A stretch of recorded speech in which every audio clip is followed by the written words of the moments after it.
Hello, everyone. Welcome to another session of webinars. We will wait another 5 minutes for the other participant to come in. I hope everyone is doing okay. Seems like the COVID outbreak is getting more and more serious. Don't forget to wash your hands and sanitize it every time you touch something.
All right, I will start the webinars now. Hello, everyone. Welcome to another session of the technical support webinars.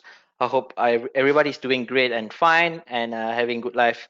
Just make sure when you type your keyboard, your hands are clean and sanitized.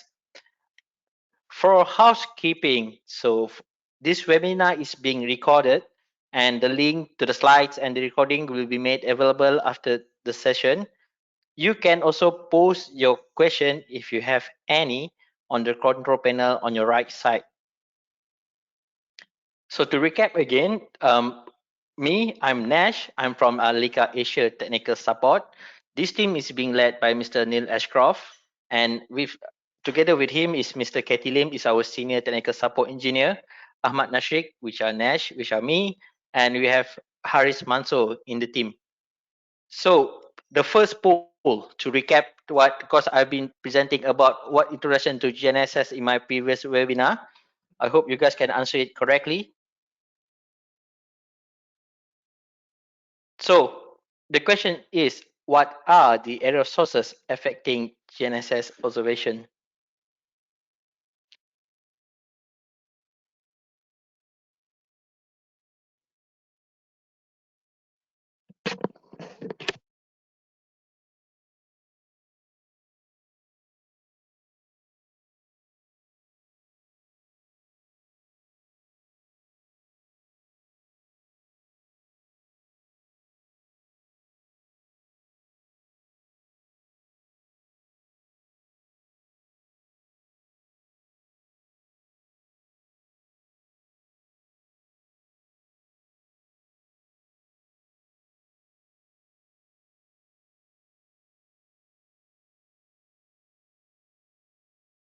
Okay, I will close the poll now.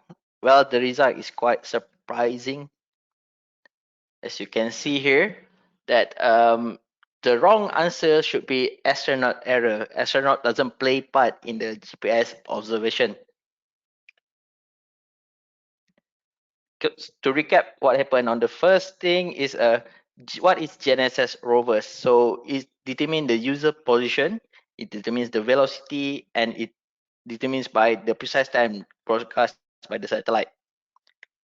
So what are the error sources affecting GNSS position? So basically there are three base, which are receiver based errors, atmospheric based error, and also satellite based error. So when you have that position, you know that a standalone GNSS only give you meters of accuracy. So how do you improve the accuracy of your position? So by correction service. So basically under correction service, you have RTK, which are real-time kinematics, SBAS, and PPP correction. So under RTK, you have single and also network RTK, and PPP, you have PPP remote and PPP RTK. I will go briefly regarding this. So first is on the single base differential GNSS. So the position of rover B can be determined in relation to reference A, provided that the coordinates of A, which are reference, are known and they are simultaneous observing the same satellite. So this eliminates error, which are the satellite and the receiver clocks, and it minimizes the atmospheric delays.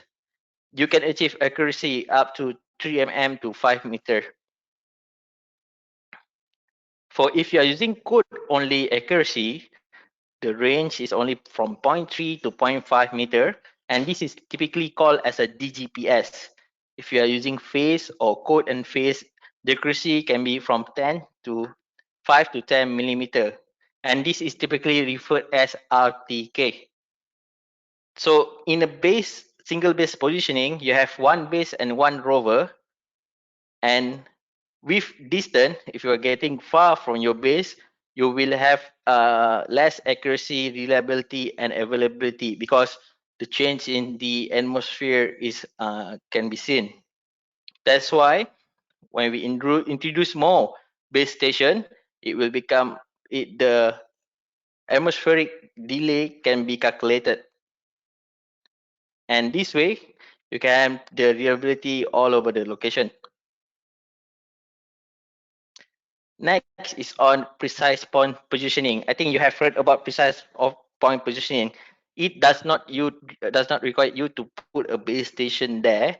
So what is PPP? It's a network of permanent ground station. The central server, it calculates the orbits and clock correction, and this will be uploaded to your stationary satellites, and the rovers will receive this correction. So Leica, we also have this solution which we call Smart Link. So it will give you centimeter level positioning with the convergence at around 18 minutes. As you can see here, the comparison between RTK and PPP.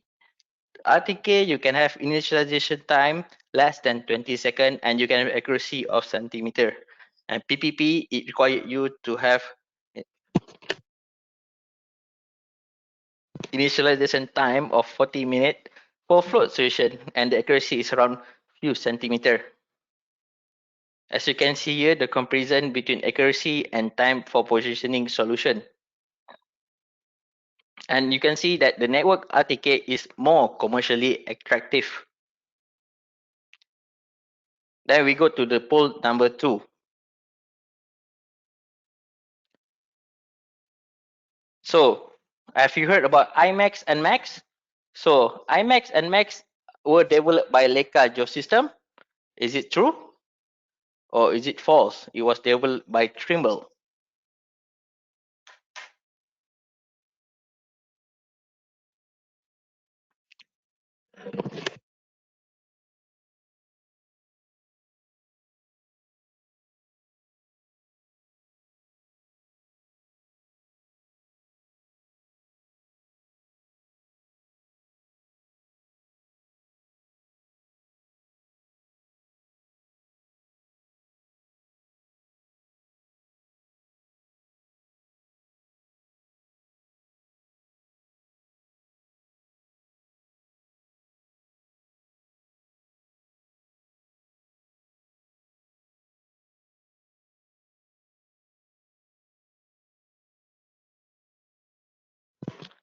I will close the polls now and share with you the result. You can see that 70% saying is true. Yes, it is true. IMAX and MAX were developed by Leica Geosystems.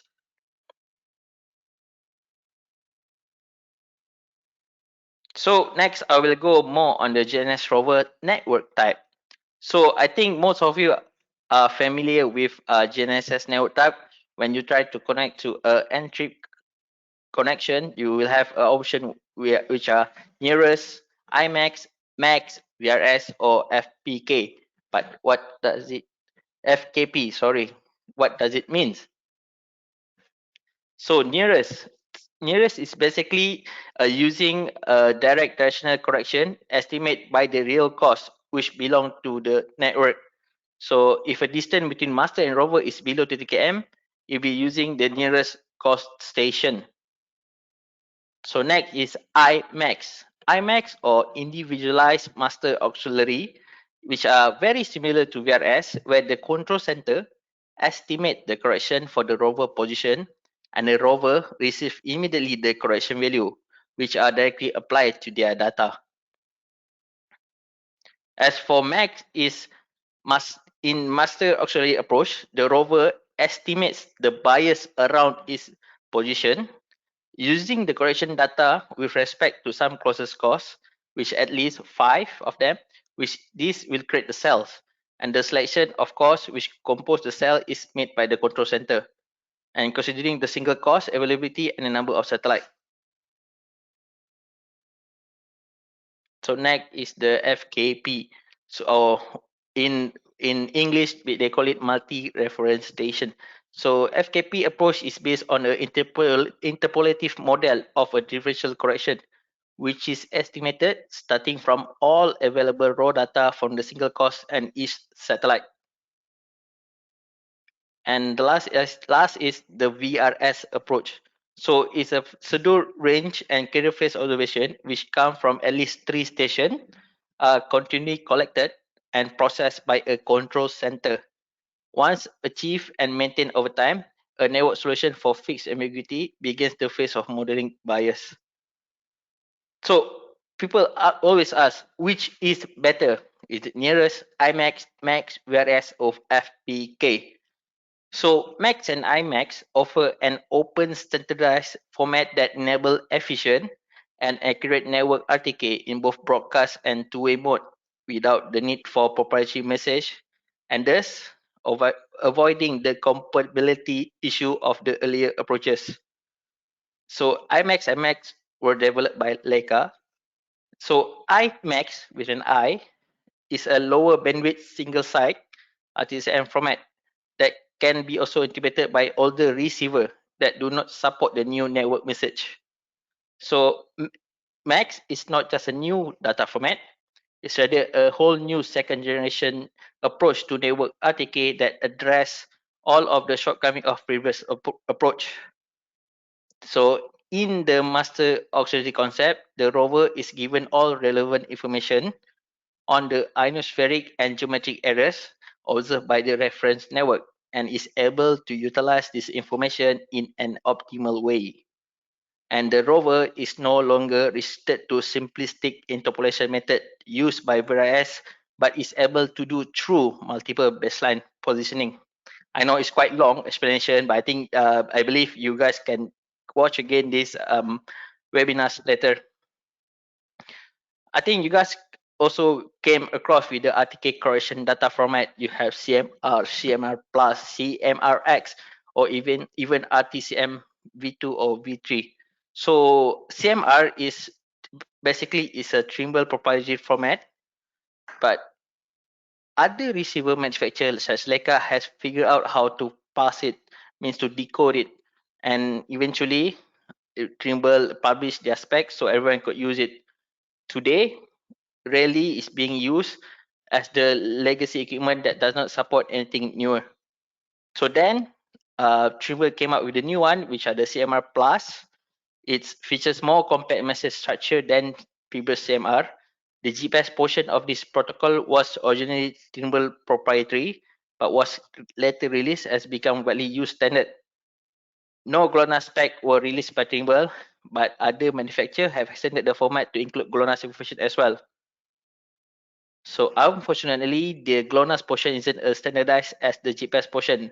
The compatibility between receiver manufacturers when using GLONASS is a bad thing. Sorry, my language. So CMR X is the latest correction data from Trimble, offering even more data compression than CMR Plus did. As of today, it remains proprietary to Trimble receiver, means other receiver can't decode it. So the thing is with proprietary is that if you have another brand of receiver or manufacturing receiver, you can't read that correction data format. That's why we use the RTCM. So what is RTCM? RTCM is a Radio Technical Committee of Marines. So they set out a standard of format for radio communication. There have been version 1, version 2, and the version 3. So the newest data format from RTCM, which has better data compression and message integrity than version 2. Version 3 also added support for network RTK via Max. So you can use RTCM v3 with iMax or Max. This is an open standard and this format can be used by modern receiver.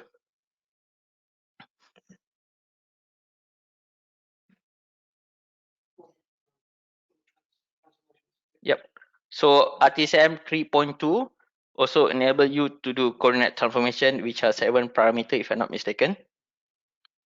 And I think you guys have accounted before what is Rhinex, NIMIA, and RTCM. So Rhinex is a raw GPS static data format for data processing and archive. NMEA or NIMIA is the standard related to datacom between marine electronic device.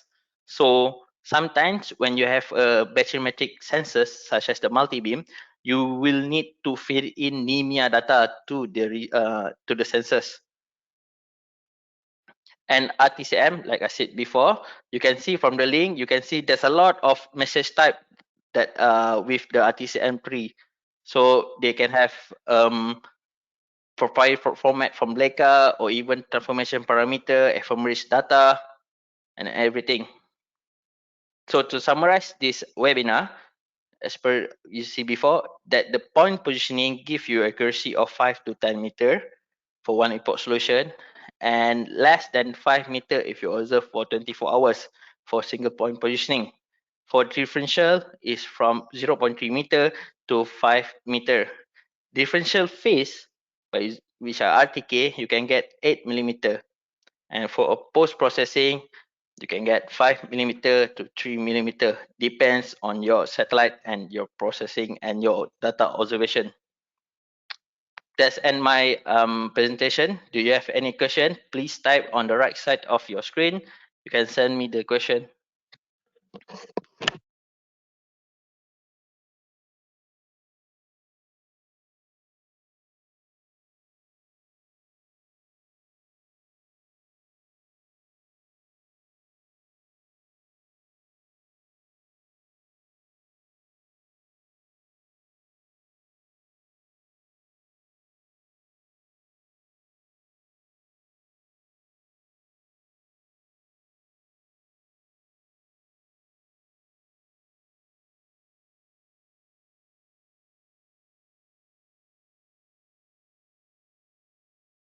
So we have a question. They ask, so which is better, Max or VRS?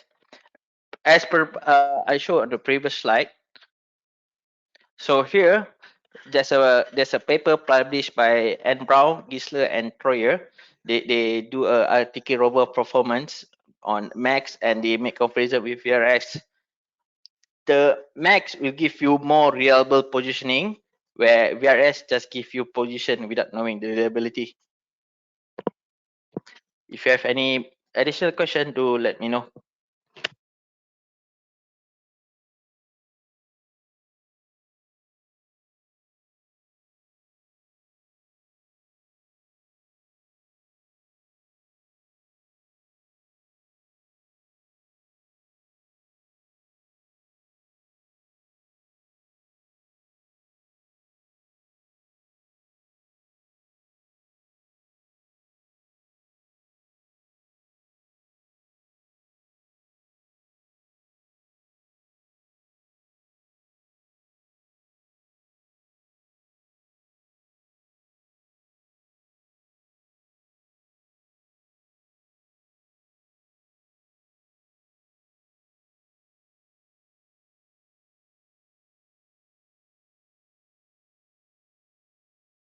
Yes, we have another very good question. So, what situation we can use the GPS? And I believe the GPS refer to code measurement.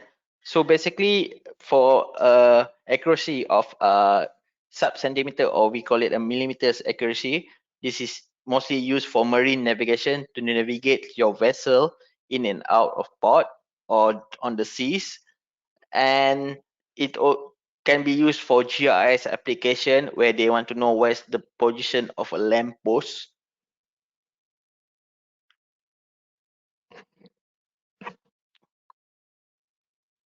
Yep. Do let me know of any additional question.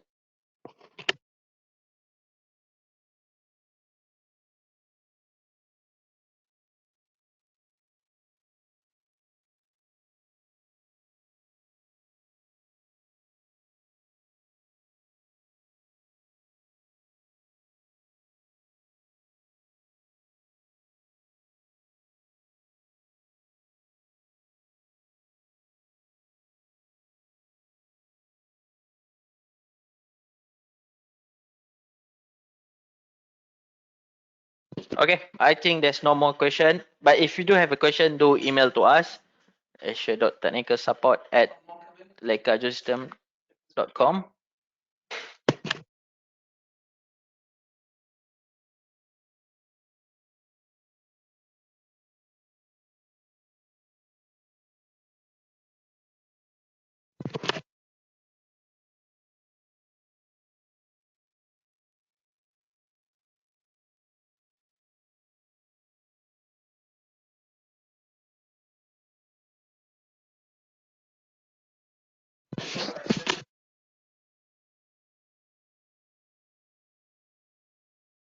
Yes, I have another question.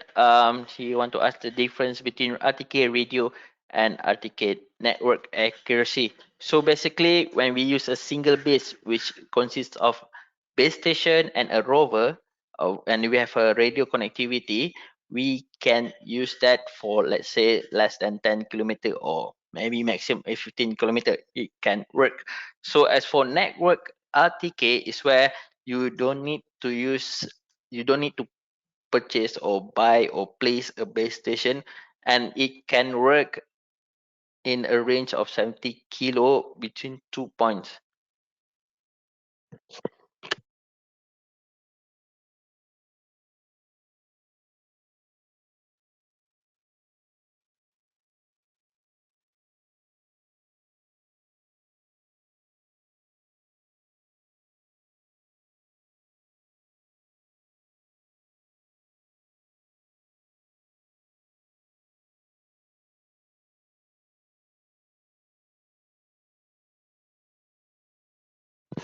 And additionally, regarding the single base radio connection, is that the further you move away from the base station, the more error you have. As for the network, if you have a distance in between two reference station, you can sustain that error.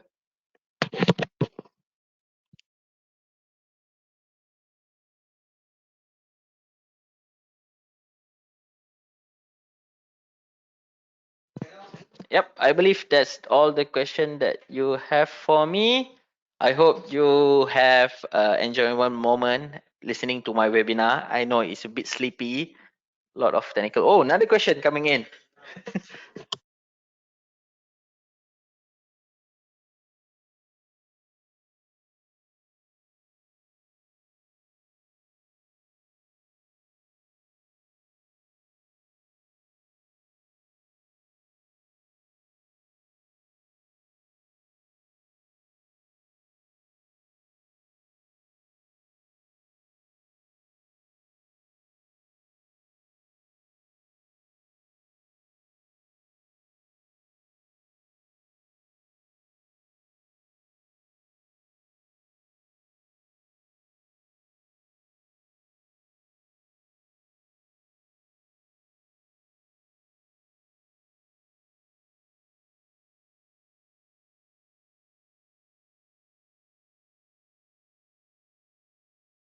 So we have a one very tricky question. He asked, how do you test the maximum range for a radio RTK connection? let's say using an internet radio, which are 1 watt. So basically, based on rough calculations, that 1 watt can go up to 15 kilometer if there's no line, if there is a line of sight and a very open area. However, in urban environment, this range can be decreased. And you need to remember, the further away you are from the base station, the more error that you will get, and the ambiguity will not be solved eventually.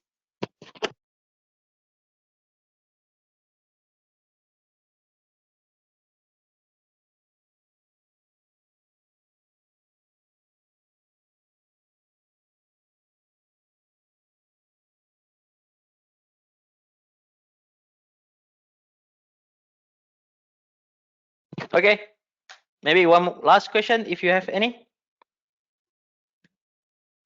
Or if not, just send me an email, asia.support at leica-geosystems with an s.com. We have like 28 attendees here, which I'm very proud of you. So before I end my session for now, please remember to wash your hand, be safe, and you have cough or fever, go straight away to hospital and check with doctor. I hope you are doing great and fine. Thank you very much, all of you. You have been great. See you next time. See you next week. Bye bye.